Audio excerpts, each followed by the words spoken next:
If I do say so myself, there really is no other institute of music like the Clive Davis Institute of Recorded Music at the Tisch School. So this has been going on for 20 years, and it's just snowballing. 20 years. Happy birthday. It's beautiful that we have this moment to celebrate. Congratulations, Clive Davis Institute of Recorded Music. We are thrilled to be celebrating your 20-year anniversary.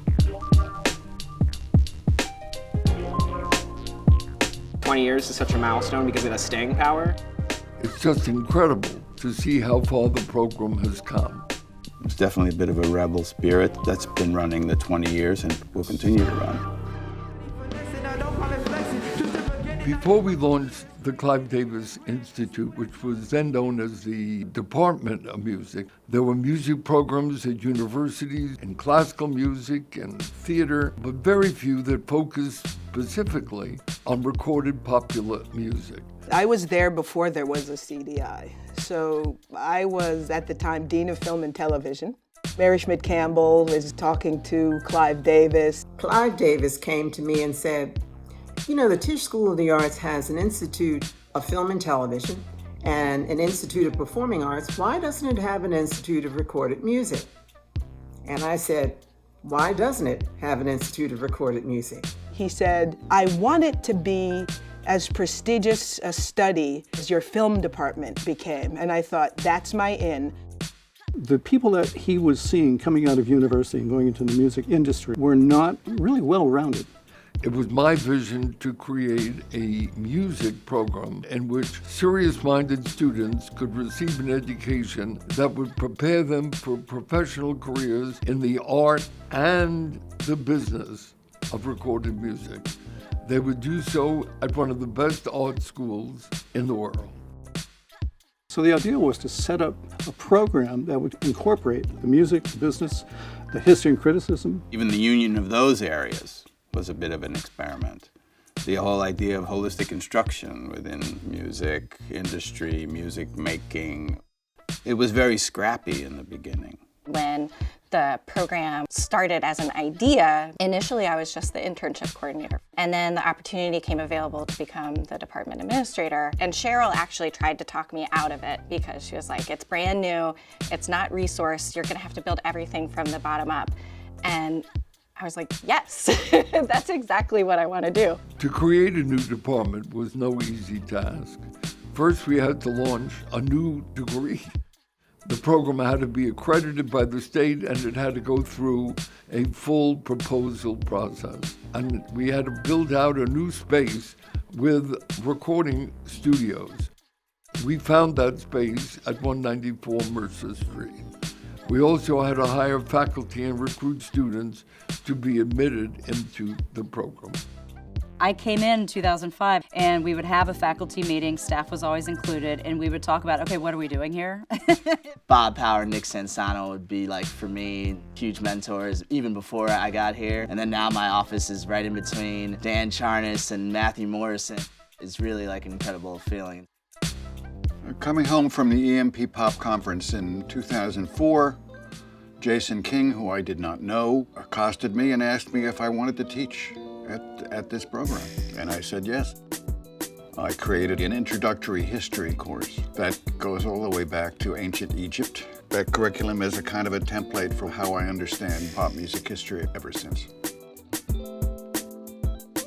The first year of the program, I was a guest speaker because I had worked for years and years with the Bomb Squad, who are the producers of like Public Enemy and Ice Cube, East Coast hip hop. I came and spoke about that. So that was my introduction to the department. I loved it. I loved the environment. I loved understanding what the goal of the department was. And I just very innocently said, I've never taught before, but I'd love to try to teach a class, not knowing anything about what I was getting myself into. But I was hired next year to be a full-time faculty. So I started the second year of the department teaching the sophomore production classes. Not only was I learning how to teach, I was actually starting to learn how to build out a curriculum, along with Jim Anderson, who was the first chair. We had the structure of the program curricularly from the film program, but everything else was like, how do we give them the opportunities and resources to make it in an industry that's really difficult? To move something in a new direction is a risk. That's us trying to exemplify what we're trying to do for the students. It's an oasis in the music business. You get that support and a commitment to long-term development, long-term artist development, long-term business development, which are things that are, frankly, exceedingly rare in the music business. I assumed that this was really going to be a school dedicated to the art of music production. And in many ways, for the first few years, it was. But this was right in the midst of a huge change, the coming of digital. This is even before streaming. As the music industry has evolved, we have had to change our curriculum along the way. In the beginning, we just kind of had to figure it out and figure out what we were going to become and what we were going to do and how we were going to serve our community and our student body. And as we've evolved, it's become more performance-based and more artist-focused. So we had to create courses to remain relevant for the student body that we had coming in. Wisely, the Institute had to accommodate these changes. We weren't just training record producers, we weren't just training folks in the business, but we needed to really think about entrepreneurship in the music business in a more expansive way. At the time I started at Clive, there was a need to develop a performance curriculum. There were increasingly more of students that wanted to be on stage performing. So we started adding more performance classes to the curriculum. It's been really great to help build that out and envision a new chapter for the program. The kind of equipment that we have, which really ranges from classic vintage to very current cutting-edge technology. And so to be able to play with technology and to use it in a musical context and to work with people who share that enthusiasm, it just doesn't get old. What's important about the Clive curriculum is that we want to give them the tools that would help them create a more ethical music industry and adapt new business models, but also create great art. It's about learning core principles that you can take because this industry changes every 6 weeks, every 6 months, every 6 years. Since the industry has gone through many different really tumultuous changes, the information that we give our students that is contextual for the business helps their problem-solving skills. I come from a DIY background, and what the students are doing here in a lot of ways is DIY. They're learning how to look at contracts, they're learning how to do their own touring, their own merch production. Musicians wear many hats, they run their own companies, they drive their own performances, and it was important for us to look at industry changes to ensure that the curriculum remained on the forefront of those changes. What I was taught my freshman year is not what I teach freshmen now. The things that I am currently dealing with within the music industry, those are the specific things that I want to teach to my students. The Clive Davis holistic curriculum is the thing I wish I had when I was in school.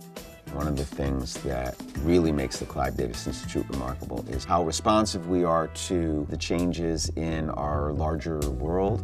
It is a living, breathing thing, and one is blessed, to be a part of that living, breathing thing. The changes that have happened to the business are incredible. The Institute continues to keep up with those changes, and I'm excited about instructing the students for the next wave of what the music industry looks like. From the get, it made quite a big splash, and there's just been more and more since. We started with 20-something students a year. Now, the last couple of groups have been up to 70. Then we worked to improve our facilities. We built another studio. We built a computer music lab. The growth during my deanship has been really inspiring. We knew that the Clive Davis Institute deserved and needed its own home. We were in a fairly cramped place, which I thought was kind of nice until we got to this place. To see the place go from the West Village where it was to downtown Brooklyn in this beautiful new location is just heartwarming. Now we're in a real building. We had state-of-the-art acousticians working with us. I think it's one of the few places where you'll find studios with windows. This wonderful new space that's really open allows for us all to meet up, see each other in the hallways, connect. We pride ourselves on the collaborative environment that we have because you won't have the same kind of success in the music industry if you can't collaborate. The Clive Davis Institute is like a family. I was counting earlier how many students approximately have graduated from the Institute. Give or take, my own loose math has been like 880. That's a lot. As it kept growing, I really loved the attitude and the spirit of the students coming through. They were all in. Everybody here was all in. Yes. Institutionally, 20 years is a very short amount of time. But what's amazing to me is that it's like 20 exponential years. You can really just see that from our alum and where they are out here in the world.